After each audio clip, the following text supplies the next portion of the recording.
Merhaba arkadaşlar. Bugün zeytinyağlı bamya yapıyorum. 1 kilogram bamyayı temizce yıkadım, suyunu süzdürdüm. Şimdi saplarını ayıklayacağım. Bunlar çok küçük olduğu için sadece sapının tepesini alıyorum. Şu şekilde çok derin olmayacak şekilde alıyorum. Çünkü derin alınınca salyası akabilir. O yüzden sadece şu tepe kısmını alıyorum. Dilerseniz kalem tıraşla kalemi açar gibi de şöyle bıçakla şu şekilde de temizleyebilirsiniz. Ama bunlar çok küçük ve taze olduğu için çok kolay pişiyor ve ağzı tırmalayan o tadı kesinlikle olmuyor. Bu şekilde bütün bamyaların sap kısımlarının tepesini alıyorum.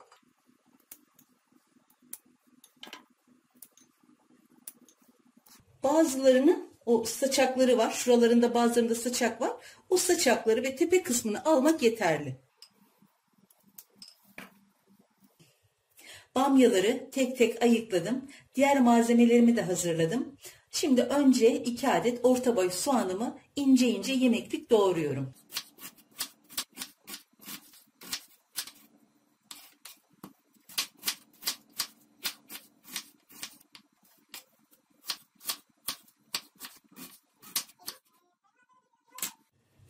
Doğradığım soğanları içinde yemek yapacağım tencerenin içine alıyorum. 2 diş sarımsağım vardı. Onları da ince ince doğruyorum. 4 adet de domatesim var. Bunları da rendeleyeceğim.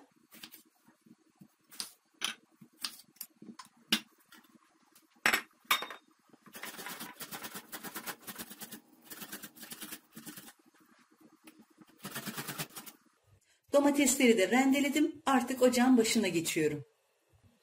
Soğanları tencereye koymuştum. Üzerine de 1 çay bardağı zeytinyağı ekliyorum. Ocağımı yaktım. Bu aşamada soğanların üzerine 1 çay kaşığı dolu dolu tuz ekliyorum. 1 tatlı kaşığı da şeker ekliyorum. Soğanlar yumuşayıncaya kadar pişiriyorum. Şekeri ve tuzu soğanlar pişerken içine ekleyince çok daha çabuk pişiyor.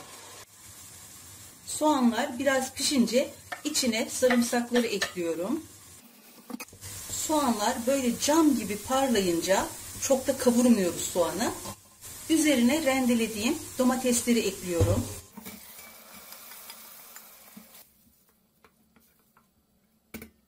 Domatesleri de ekledikten sonra tencerenin kapağını kapatıyorum. Ocağı orta kısığa getiriyorum ve 10 dakika bu şekilde pişiriyorum. Bu aşamayı biraz uzun tutmamın sebebi domatesler böyle iyice pişsin, sos kıvamına gelsin ve o çiğliği tamamen gitsin diye. Zeytinyağlılara domates çok yakışıyor. Domatesin bol olduğu bir dönemdeyseniz mutlaka bol domatesli yapın. Ama domatesin az olduğu bir dönemde 1 tatlı kaşığı salça ekleyebilirsiniz. Domatesler yeterince pişti. Kapağını açıyorum. Ve kenarda beklettiğim bamyaları tencereye ekliyorum. Sıktığım 1 adet limonun suyunu da bamyaların üzerine döküyorum. Şöyle iyice bir karıştırıyorum. Tencerenin kapağını kapattıktan sonra ocağı tamamen kısık ateşe alıyorum ve bir 10 dakikada bu şekilde tamamen kısık ateşte pişiriyorum ki bamyaların o çiğliği, diriliği gitsin. Yaklaşık 10 dakikadır kısık ateşte pişen bamyalarımın artık üzerine su ekliyorum. Şöyle 250 mililitrelik bardaklarla 2 bardak sıcak su ekliyorum. Şöyle bir salladıktan sonra kapağını kapattım. Bu şekilde tamamen kısık ateşte 40-45 dakika pişmeye bırakıyorum. Yaklaşık 45 dakikadır ocakta pişmekte olan bamyaları kontrol ettim. Artık pişmişler. Şimdi ocağımı kapatıyorum. Ve hiç bamyaları karıştırmadan tencerenin kapağı bu şekilde kapalı olarak soğutuyorum. Yemeğim biraz soğudu. Tam da değil, böyle ılık halde. Artık servis yapabilirim.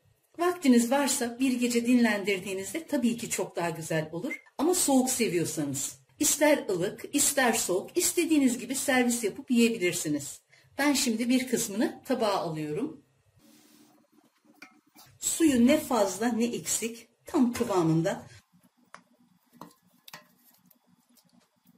Suyunda en ufak bir salya yok. Bakın gayet güzel akıyor.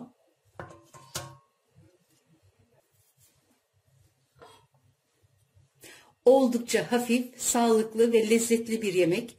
Potasyum yönünden de çok zengin. Tam mevsimi, bol bol yapın, sofralarınızdan eksik etmeyin derim. Herkes yapsın, herkes denesin isterim. Yapmak ve denemek isteyen herkese şimdiden kolay gelsin, afiyet şifa olsun.